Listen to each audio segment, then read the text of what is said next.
හෝ හෝ පොඩ්ඩක් ඉඳලා යන්න. මේක පොඩ්ඩක් බලන්න. උඩ පල්ලෙහා යන ගම Facebook, YouTube, TikTok වල වීඩියෝ එකක් ක්ලිප් කරලා දාන හැම එකෙම පිස්සෙක් නෙමෙයිනේ. ඈ ඔයාලා හිතන්නේ පිස්සෝ කියලා. එතකොට වයිල්ඩ් කුක් අපේ ත්‍රිපෝෂ මල්ලි අශේන් මල්ලි අදින්න තැන බලන්නකො. උන්ටත් තේරෙනවනේ පිස්සු වෙන්නේ නැතිනේ. ඈ ත්‍රිපෝෂ ෆැමිලි එකේ මල්ලි ගම් වතුර දවස්වල ගව මැච් එක මතක නැද්ද? කොච්චර මිනිස්සුන්ට උදව් කරාද? අශේන් මල්ලිලා සෝෂල් මීඩියා එකේ දෙයක් කරන මිනිස්සු. මෙන්න මේකට හැබ්බැහි වෙලා.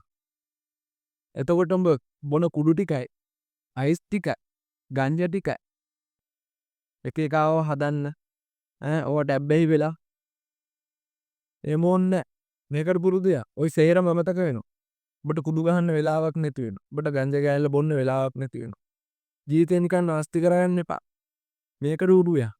මේක අම්මරු පිස්සුවා.